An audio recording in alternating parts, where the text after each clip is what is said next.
Our keynote speaker for this morning, for this session, is Mr. Uzia Galil, who is well known in Israel. He's the chairman of Uzia Initiatives and Management. He's the founder of Galil Center for Medical Informatics and Telemedicine at the Technion. And I'm delighted to invite Mr. Uzia Galil to address the audience. Thank you.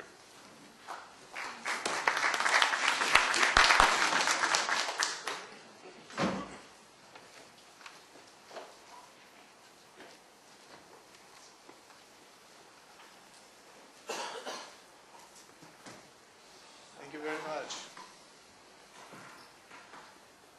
I'm very glad that the president of the Technion is here with us today.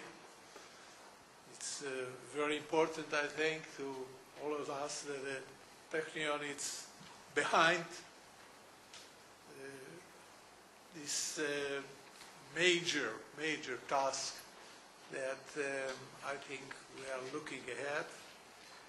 And I absolutely want to thank the Technion Institute for hosting us and doing a lot of the work.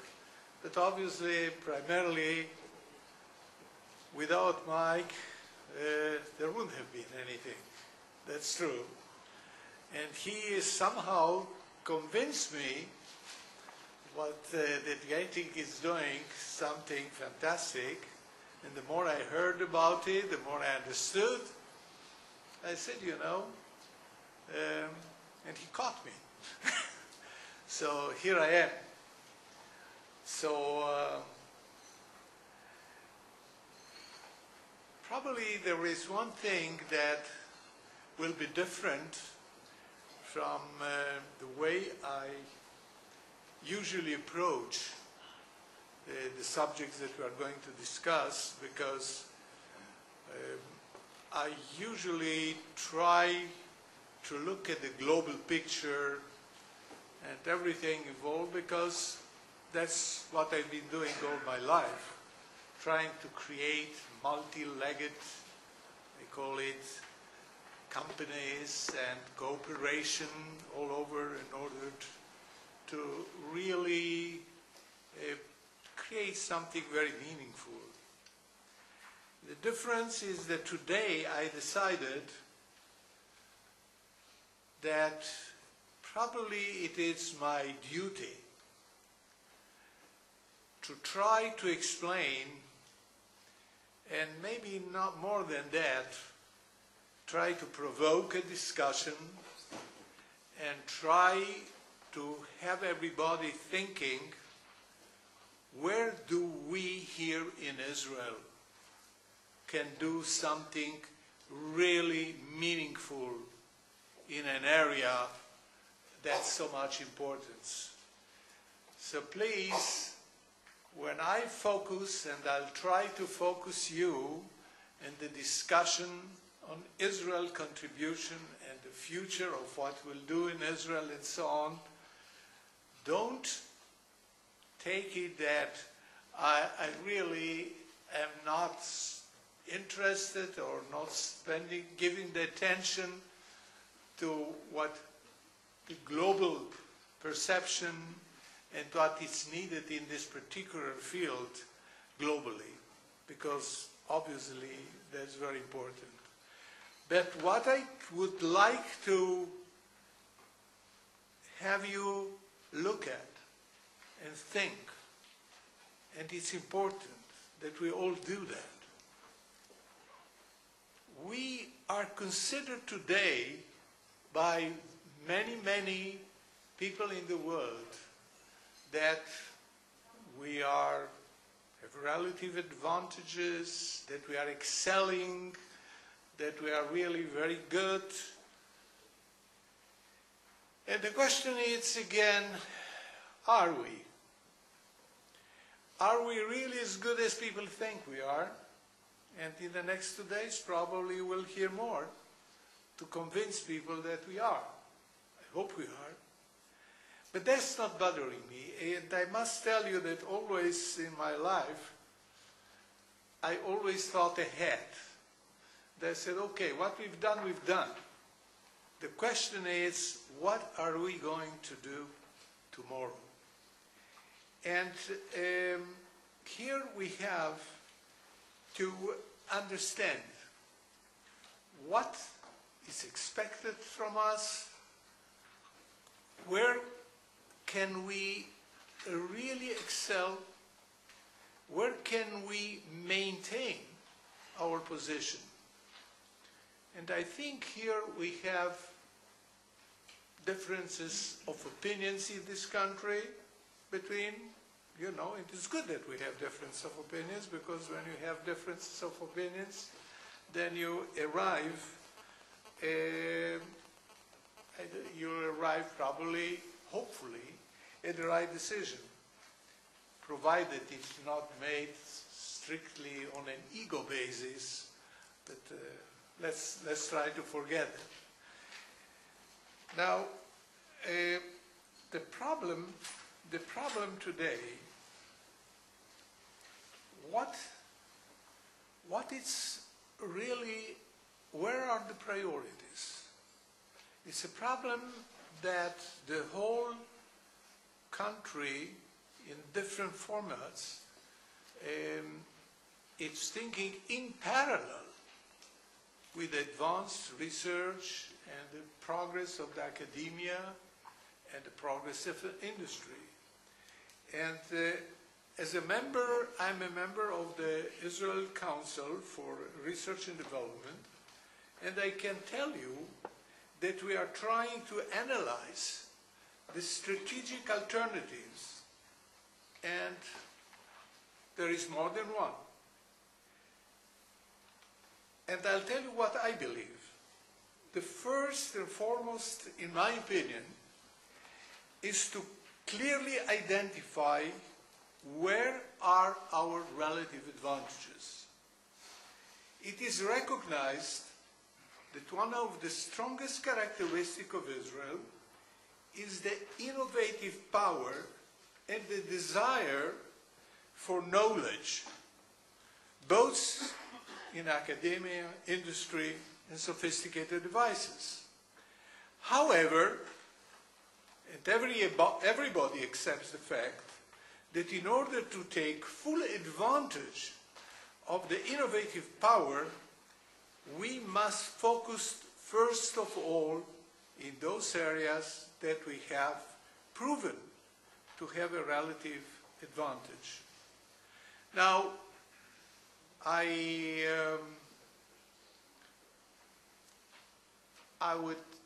said everybody accepts. I would like that to be true, because the truth is that not everybody accepts.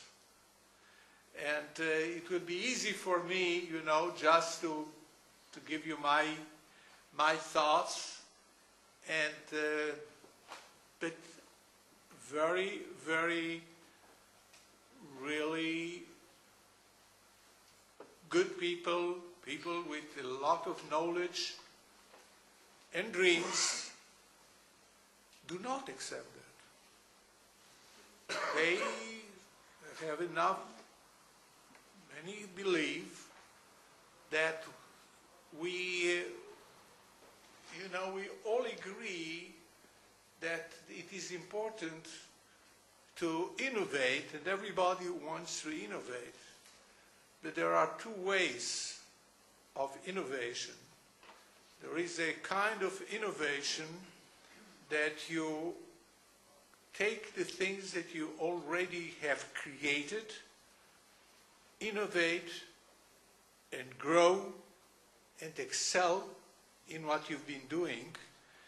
And it is what we call the disruptive innovation, where you take something totally new, which is very tempting for many people. Do something totally different. Will we keep a relative advantage if we do that?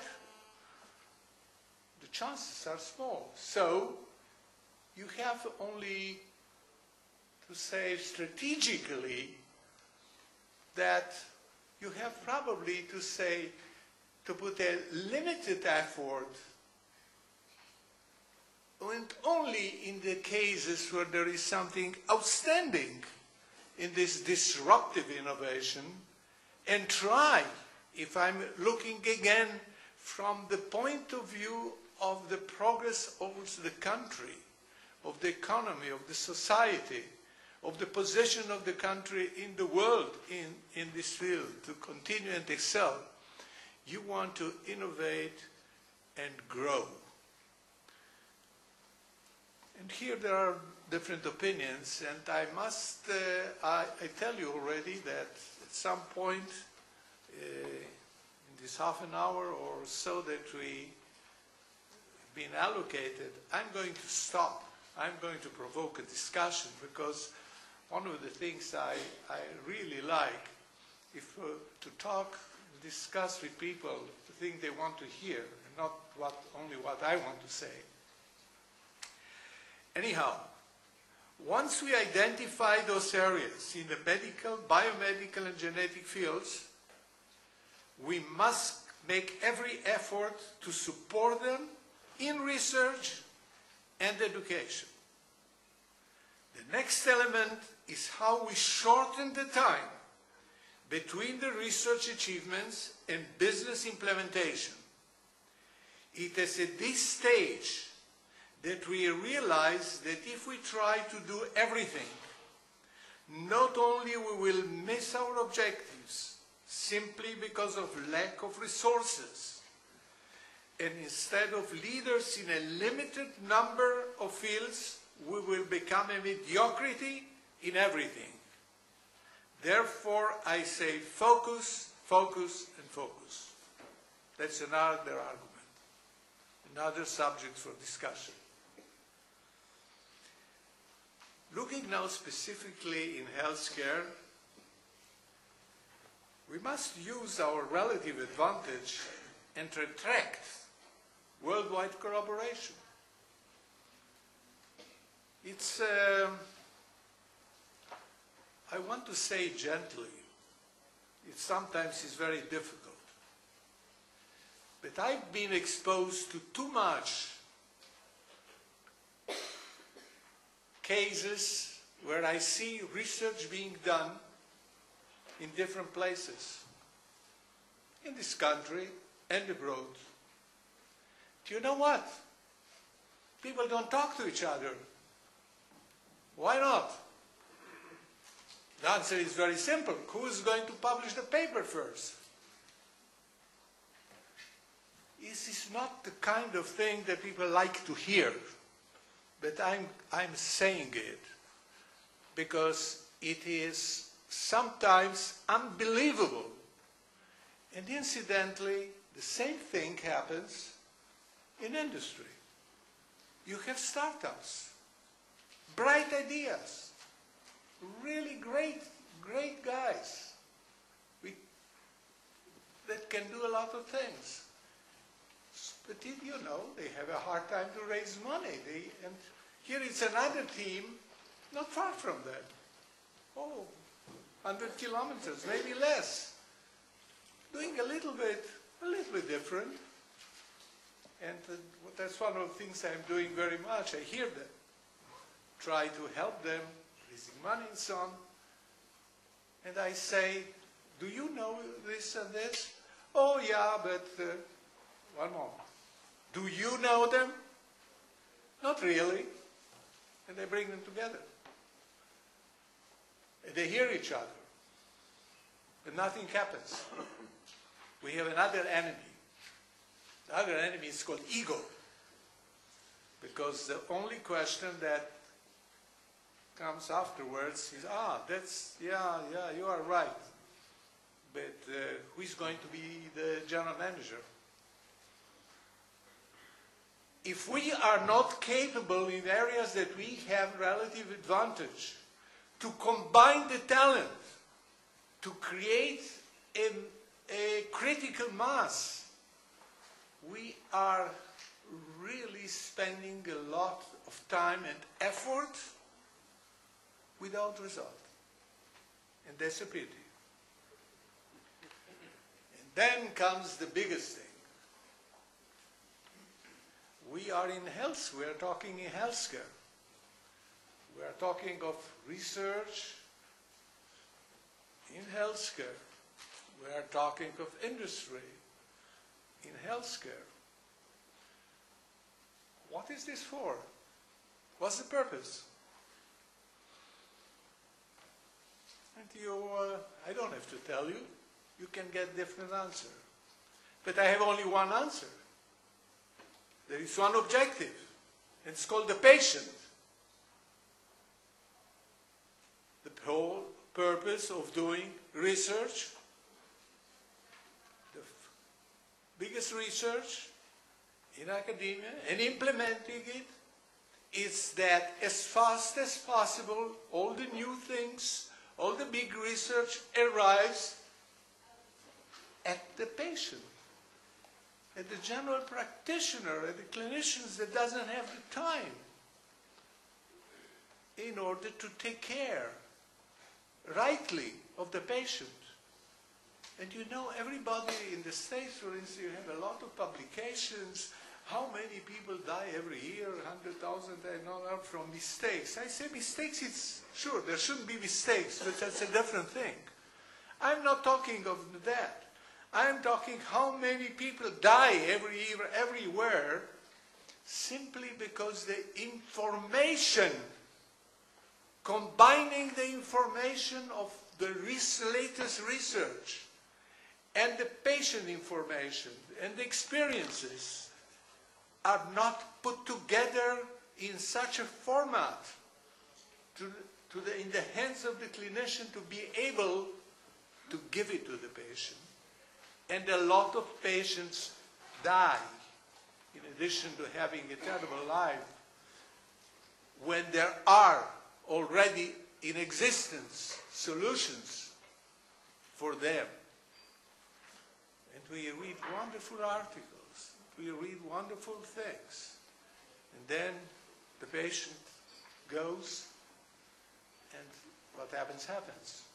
Therefore, I am also a strong believer that we have no choice but in parallel to take advantage of this world today, of the internet, of the communication, and try to educate the patient, even the patient to ask the right questions.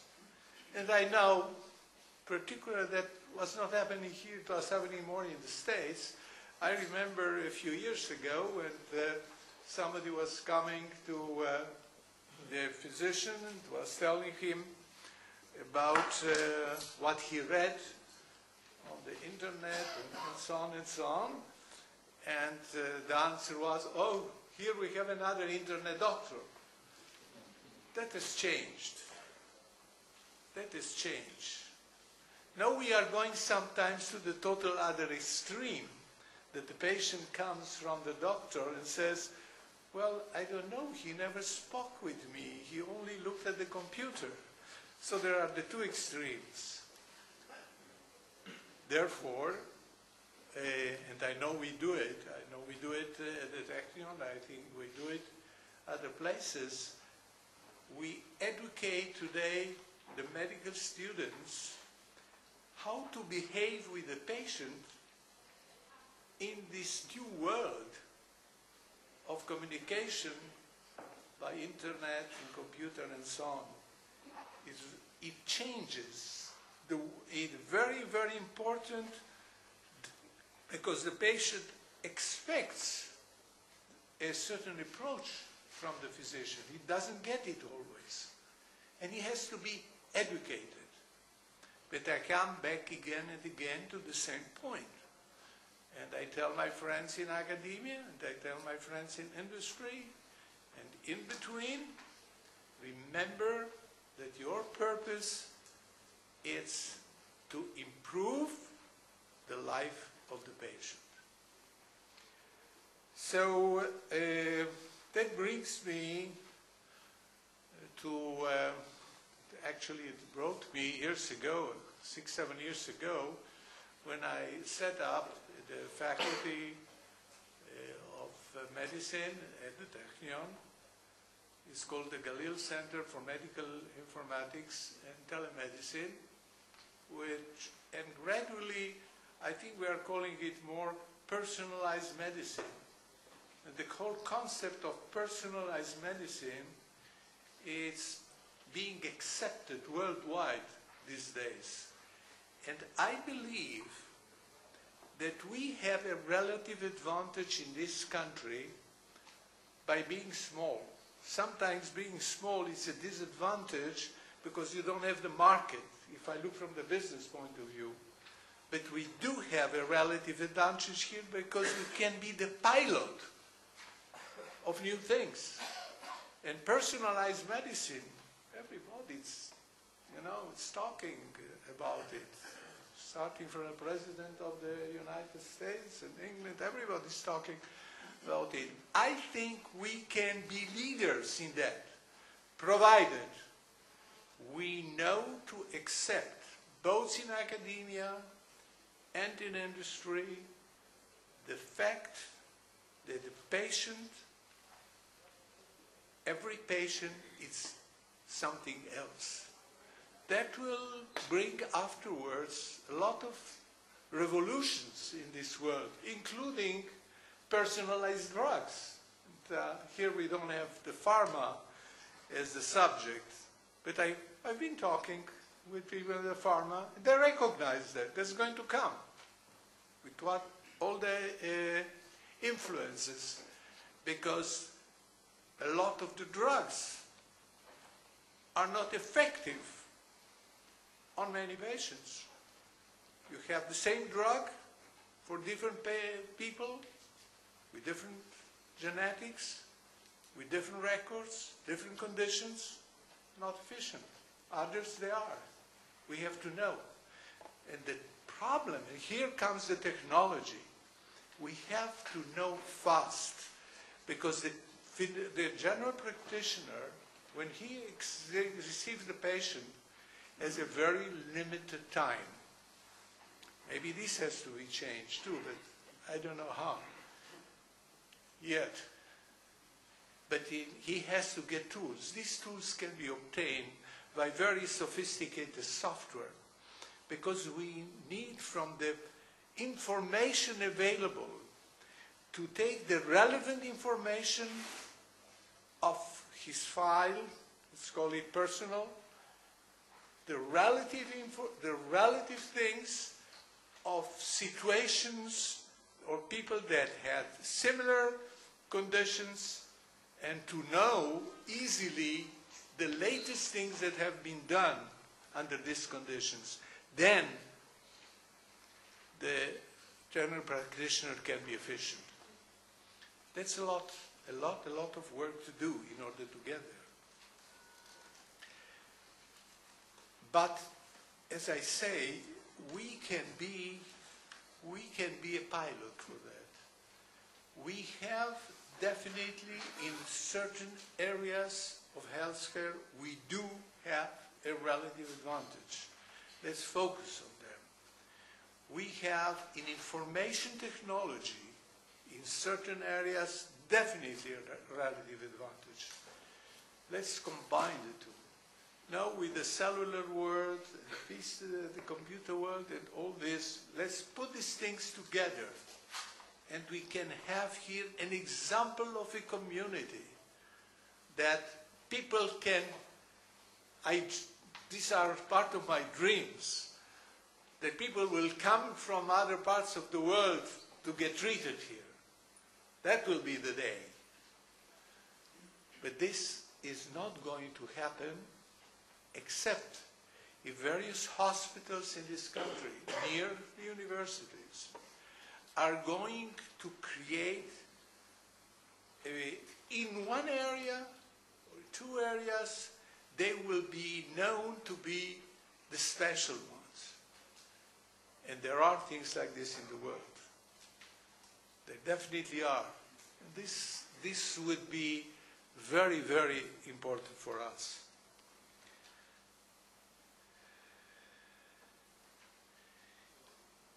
Today, it's well recognized in the world that information technology in healthcare is about 10 years behind industrial, financial, and many other sectors. We hear today at conventions around the world that there is a real revolution in information technology for healthcare, including personal medicine, and this will be achieved by taking advantage of the best solutions and by creating global business around it. That's where we should be. That's where we have to have our relative advantage. All the above obviously has a tremendous impact on education. We identify an emerging concept. It's called the global profession of physicians, which indicates what should be the physician's competence. But this again is a major subject, how to prepare the physician to the continuous changes and how to best interact with the patient in the computer and internet world, the way I mentioned it. That's a big subject. Now, as I said in the beginning, I would like to stop here, and I would like to create a dialogue. If I can't, I'll have no choice. I'll continue. But I hope I can. So I know there's always a problem. Who is the person, who is the one that takes the first question? Or even get first opinion? Please. Good.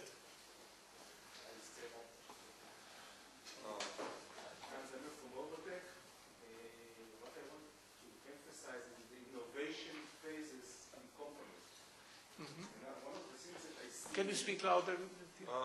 Or can you give him a...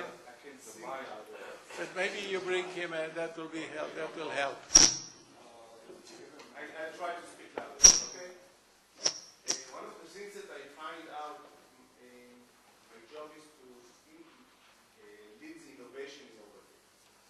And I'm looking at other companies, and one of the things that I see all the time that it is a step to go into innovation in a company that is based in a long time is a big step.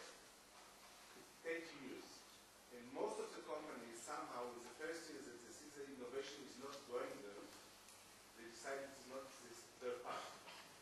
And one of the things that I found, and I don't know how many people from other companies are here, that to make innovation is not just something that we are talking about, it's a changing of the disk. And one of the things that maybe can be done here is how to make innovation in heavy companies that are in the industry for a long time, and to change the one paradigm to a new one with the same technologies that they have already in hand. Most of the companies think that they have to bring new technologies all the time. What I'm saying is that if the company will find the best mode to take the technology and to define new paths with the same technology but with very minor changes, they can be innovative in the world. And this is something that really bothers me in the Israeli industry. Just not in Maybe I'll start. I want to have other people also respond. I'll tell you where my problem is. We've been used in this country primarily to really to look at technology as the trigger. And we said, okay, and I'm not talking of companies that already are advanced, very advanced. I'm talking primarily of younger companies. They come with a new technology. And the question, and in the past, you know, when the customers were only the very sophisticated ones, this was a defense, hospital, university. There's a different approach. I have been exposed in the last 7 years to the consumer goods. And today the technology, it's really in a situation that the consumer at large can benefit from it. And many times when people come with the approach, okay, let's see where the technology can do, I say, not really. That's not what I think you should do. I think you should find out what is that the consumer wants. Now let's see if the consumer wants something that you can solve with that technology. And because we are talking of consumer at large, then the next question is, how much is he willing to pay? And if we're talking of health and the patient, I can tell you one thing. The patient isn't willing to pay. Full stop. Nothing. Zero. The answer you'll get, I'm insured. I don't pay. And I can give you many, many examples. So here you have the problem. If one can start from technology and say, okay, because we have a wonderful technology that I can think it can do things in medicine, can we create a good business in there? Question mark. But I would like to hear other opinions, please. Anybody who wants to relate, please. My name is Guy Auerbach. I'm from Mazor Technologies. From where? Mazor Technologies. Yes. Can you give him? He wants to give you the... Better? So my question is, as I see there are other companies here, and we all produce good products, good medical products, but I think that our main problem is that technologies versus the ability of the health system to pay are in conflict, because we come with new technologies, but in most countries, once you say, I've got a new technology, then they say, okay, but it's not reimbursed, no DRG, we don't have the means to pay for that, and then good ideas that already come out to the market are then left behind. And do you have an opinion on how can we maybe go and deal with this obstacle in the future to allow the end patient to enjoy the good product to outlive the medical problem or issue? Okay. Anybody else? Please. I'll give it here. Please say again. Present yourself. My name is Gunther Pollanz. We are an Israeli-German. We are an Israeli and German enterprise dealing in medical informatics.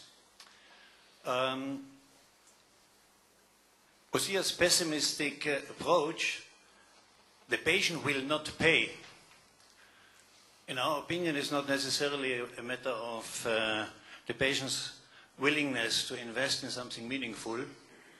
There are thousands of examples where in your weekly budget you're spending money for something completely ridiculous.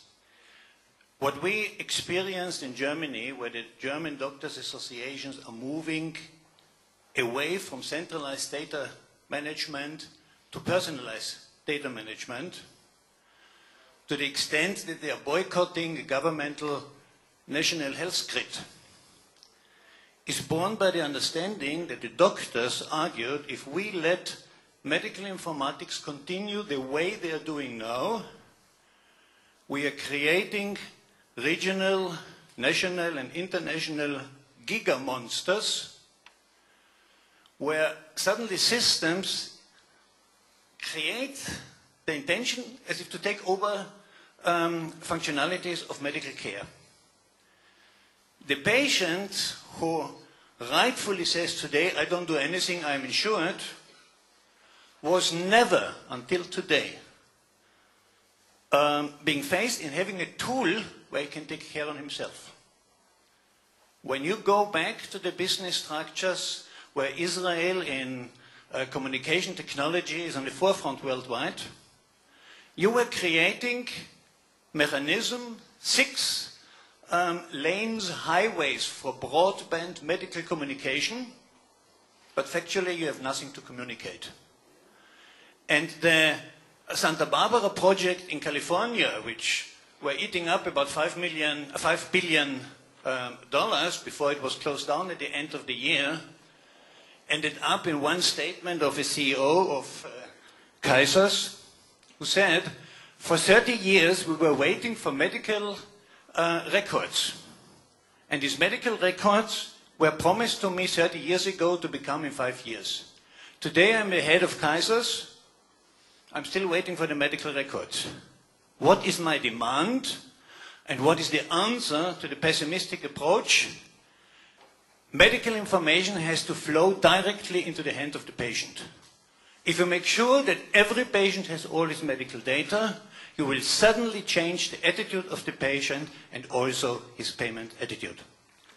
Thank you very much. I think you made a great point, and I think this is the right time for me to finish, because I always like to finish when there is a question mark in there. Not when everybody agrees, because why should we stay another 2 days here? So there are question marks. There are things that we must solve. We will not solve all of them in the next 2 days, but hopefully we'll get to know more. Thank you very much.